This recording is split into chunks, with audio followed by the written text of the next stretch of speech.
Welcome to the Skeptic's Guide to Investing with Steve Davenport and Clem Miller. Every 2 weeks, Steve and Clem bring you brief investment insights you may not find anywhere else. We hope you enjoy today's episode. Here are Steve and Clem.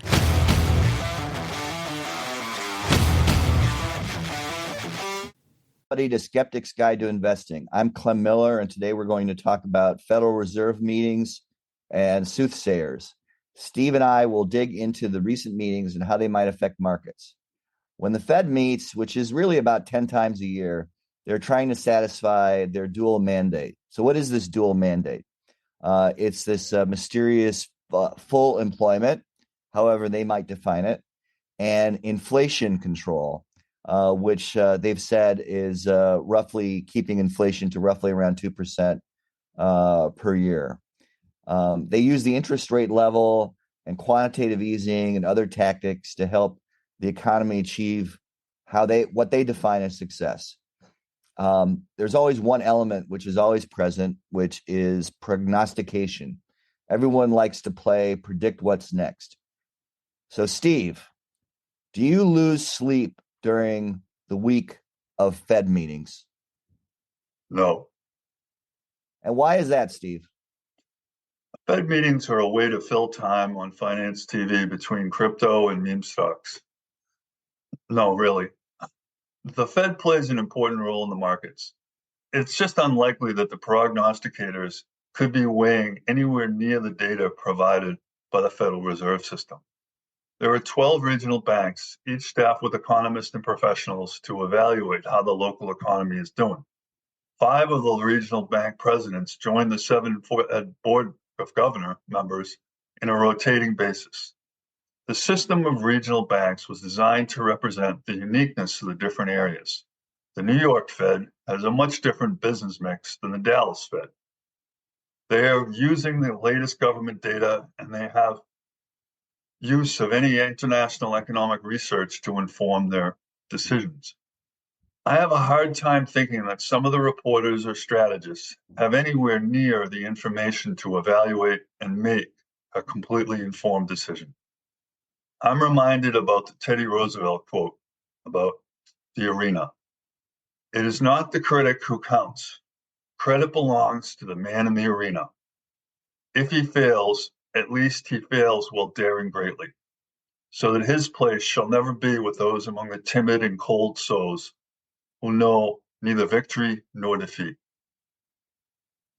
That's quite a quote, Steve. Yeah, it might be too much for the Fed, but I believe that people in the room are making the decisions, and people outside the room can't really say whether it's good or bad. Right. So really, does the Fed really get the job done in terms of helping the economy?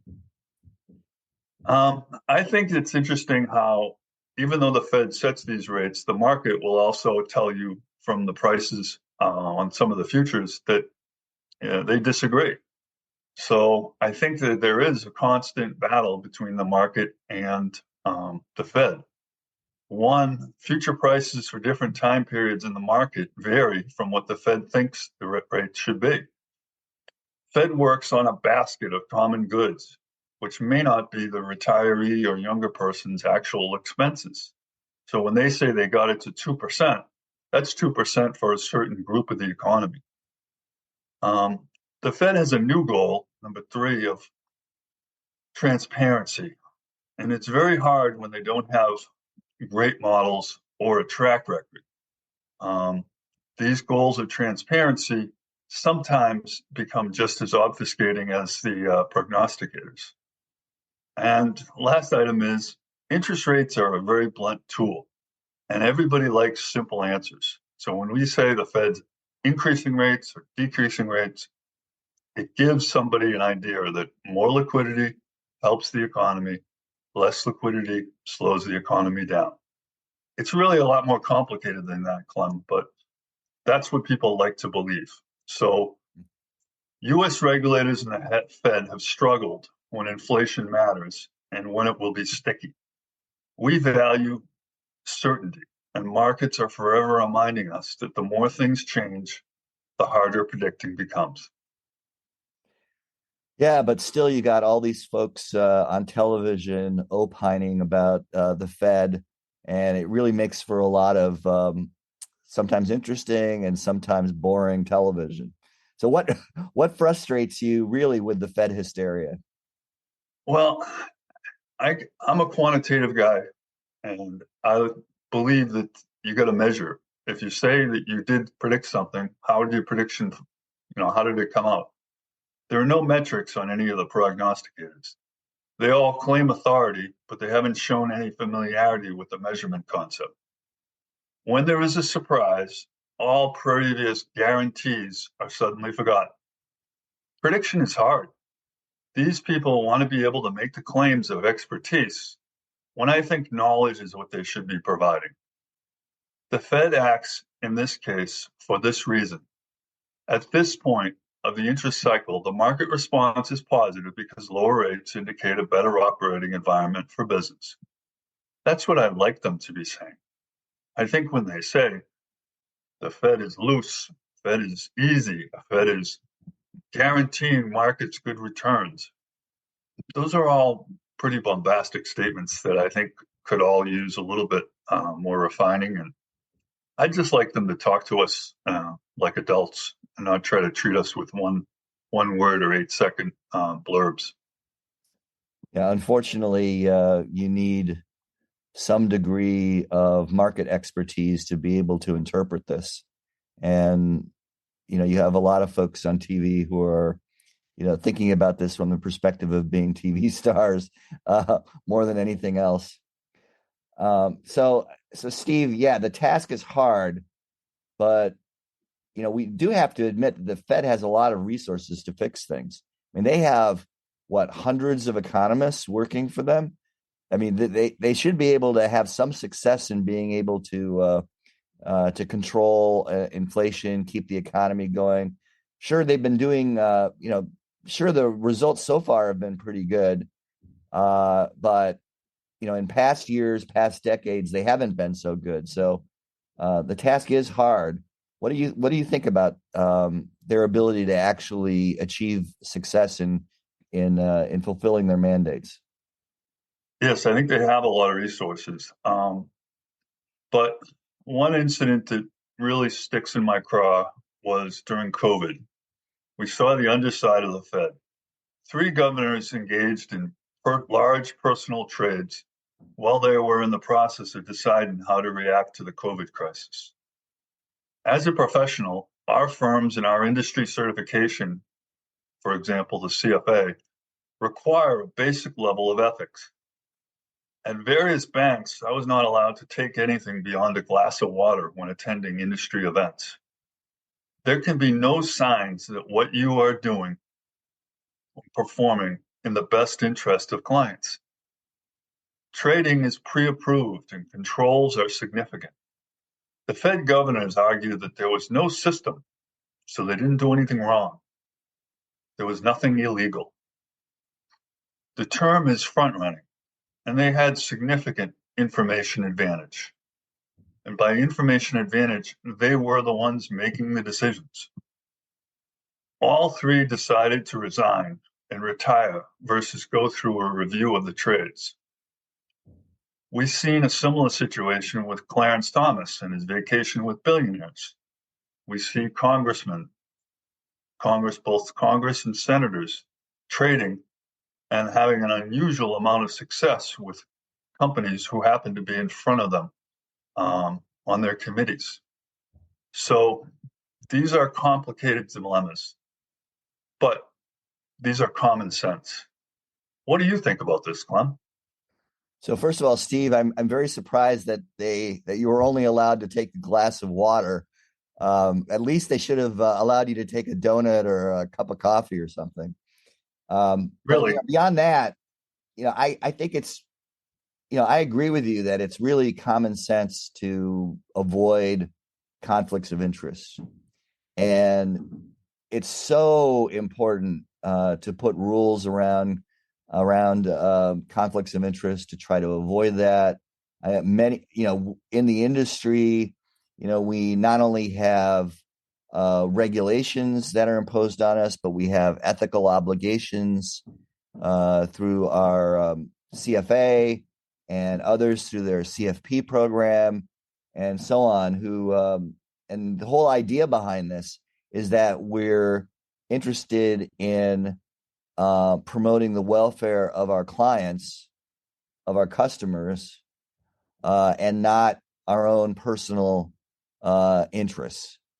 Obviously, for example, Clem, I used to have to report my son's college account, and whenever I traded, I mean, I had $4,000 or $5,000 in the account, and the trades were usually 1,000 or two.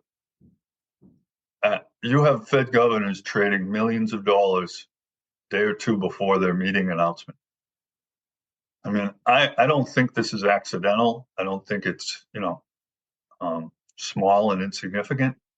So therefore, if it has size and it has, obviously an influence on how much you trust these people. And I think trust matters. Yeah. I mean, I know that there have been mutual funds or ETFs that have been created around the idea that you invest with, where Congress is investing their money, right? Where Congress people are investing their money, or against where Congress people are investing their money. I mean, it could go either way. I mean, Congress could be, you could assume that Congress is doing the right thing by markets and invest, where they're investing, what the stocks and industries where they're investing, or you could make the alternative assumption that they don't really know what they're doing. So I don't know, I don't know how the market or me as an investor can use information about where policymakers are going with their own trades. I just don't want them to make their own trades in connection with policymaking. Yeah, I think as a CFA, we have a code of ethics, and we're trying to perform, for the best interest of our clients. And if I look at congressmen, I think they should be trying to make what's in the best interest of their constituency, not in the best interest of their brokerage account. That doesn't seem like a lot to ask. That's right. So obviously you're skeptical about the Fed, as am I.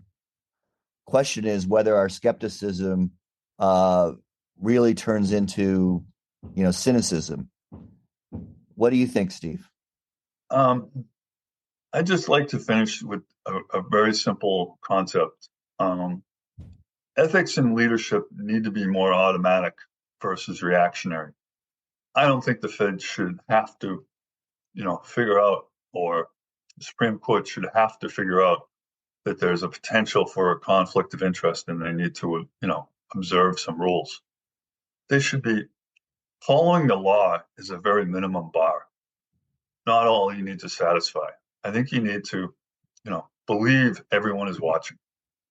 The three governors quietly left the institution, but the institution has suffered some lack of trust. Trust loss can take a lot longer to regain. All Congress and government employees with non-public information need to behave better. Period. Drop mic. As we have seen with the Binance and FTX, fines matter.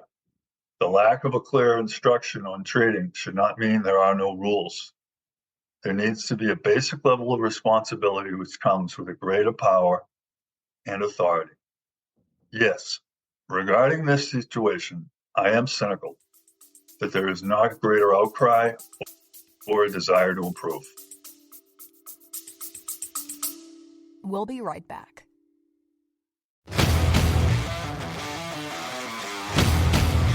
We hope you're enjoying our episodes. If you are, then we'd greatly appreciate your liking, following, and sharing. Help us help others. Now let's get back to the discussion.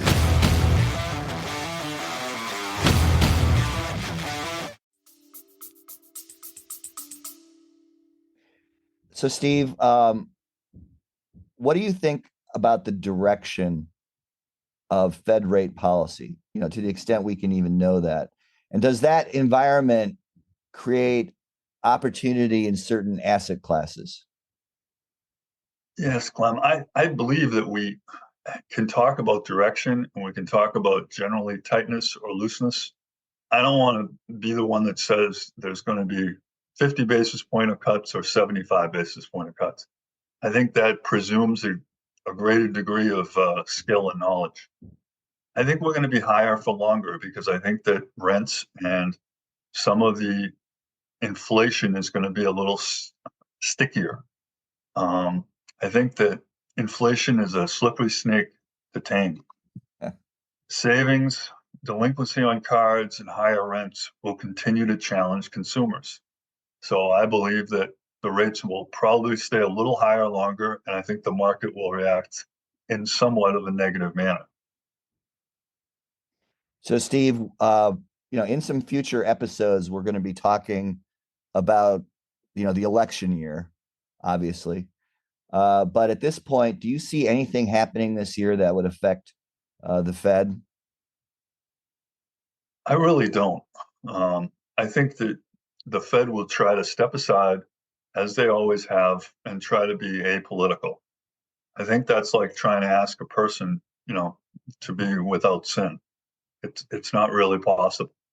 I think that people are naturally going to do things that are in their best interest. And if it means the Fed, Powell, doesn't want to do something because he's coming up for, reappointment, unfortunately, I think that they're all appointed with the idea that they don't react to and they don't influence politics. So I believe that there's probably a pretty big instinct on their part. If they're going to cut, they'll cut once or twice in the beginning in March and April. And then once the economy gets hot and heavy with the conventions in June, I think that we will see them go to sleep for a little while and then wake up in December again with potentially, when the election's over. So I don't know. I think the bond environment currently creates an opportunity. Bonds are better right now with the rates probably at their peak. Stocks have done well. Paying taxes is usually a good thing, my father, the CPA, used to say, because it means you're making money. I think it's a good opportunity for people to stabilize on a certain percentage in their asset allocation, and we'll see what happens. I think that there's a chance that the equity market will correct a bit, and there's a chance that bonds will stay strong and represent a more reasonable part of your allocation than it did when rates were zero. So, Steve, we got a question in our mailbag. What investment opportunities do you two see in fixed income? And let me answer that first, and then I'll turn it over to you. So, right now, as it stands, I don't have any fixed income in the portfolio. I do have cash in the portfolio, but no fixed income. I'm not 100% convinced that long-term yields are going to come down fast. Even, with the Fed reducing short-term, assuming they do, I think there are a lot of variables outside Fed control that affect long-term yields. And really it's the 10-year yield, the 5-year yield, even longer yields than 10-year, that affect what happens with fixed income returns. So right now, I'm not convinced that I should be in fixed income, but I'm watching the situation, and it's quite possible I could. It's not something I totally take off my radar screen, but at the moment, I think there's plenty of opportunity in equities. And I see cash as right now a better alternative than fixed income. Okay. I tend to be more conservative, I guess, in my asset allocation, and I've looked at the different cutoffs, and right now for my long-term assets, I'm about 20% in fixed income, and I'm looking at corporate bonds as an interesting spot. I believe that some of our companies are becoming bigger than nations. And so their balance sheets can accomplish a lot of things, least of which would be paying interest on their bonds. I truly believe there are more AAA companies than there are countries. Government should learn from business, and likewise, there should be a sharing of research among our universities and agencies. That's kind of a long way of saying that I think corporate bonds represent a good opportunity, and I think it's something that people should think about, because I believe that a lot of these companies have, I would say, pristine balance sheets, and therefore, in the bond space, I think there's a very good chance that they're not going to default. So let me just summarize, and then I'll ask you for your final comments, Clem. In summary, when we think about the Federal Reserve, we realize, one, they have considerable power and resources which they put towards making their decisions. Ultimately, that power and resource should go towards the benefit of the people on Main Street and the people on Wall Street. Two, I think investment allocation should be set with rates moving plus or minus 1%. I think when we try to make each quarter point move be this significant event, I think we might be putting too much on our forecasting ability. Three, laws and regulations need to improve for insider information use and misuse. I think the Fed, just like anyone else, and there needs to be reasonable rules applied so that people don't do things that are, unethical or improper. And I think it should be understood, but if it's not understood, then we need to stiffen up the laws and regulations. And the last item is, I think you build an allocation for your needs and your comfort level, not for Fed meeting madness. It's about you, and this is your money. And I think the Fed is one variable in the long list of variables that you need to consider. But bottom line is, your investments need to satisfy you. They don't need to satisfy any prognosticator's views of Fed going wild or Fed going passive. So what are your comments, Kellen?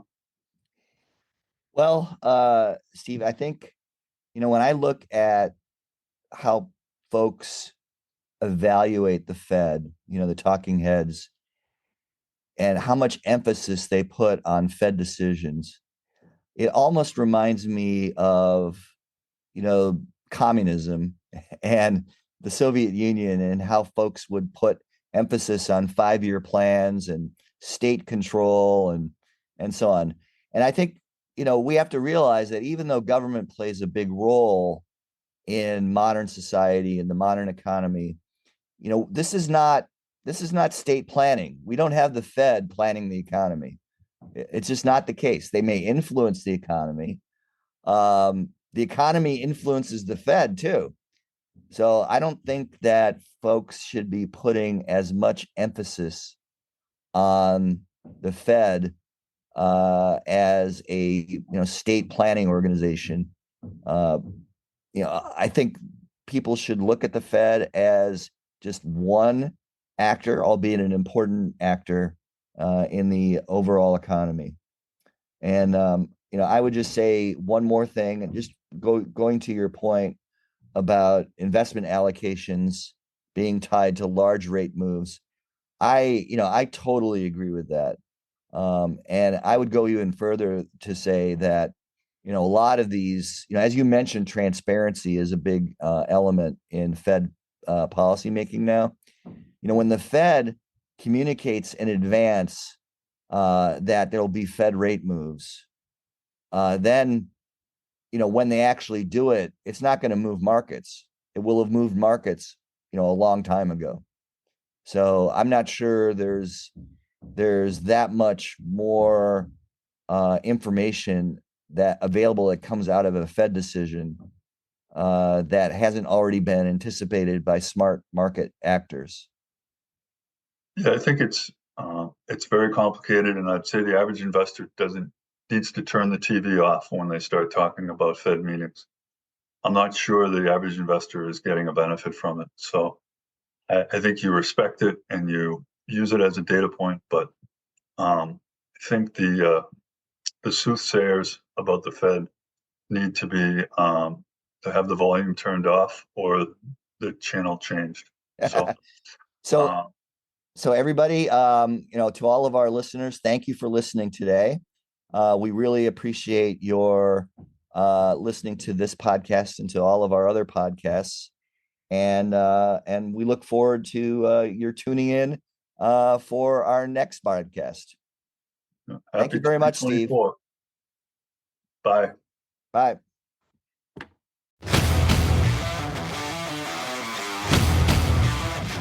The views shared on this podcast represent the personal investment views of the hosts. They are for educational purposes and not meant to be taken as investment advice. Listeners should consult their own investment, legal, and tax advisors. Past performance of any investments is not a guarantee for future return.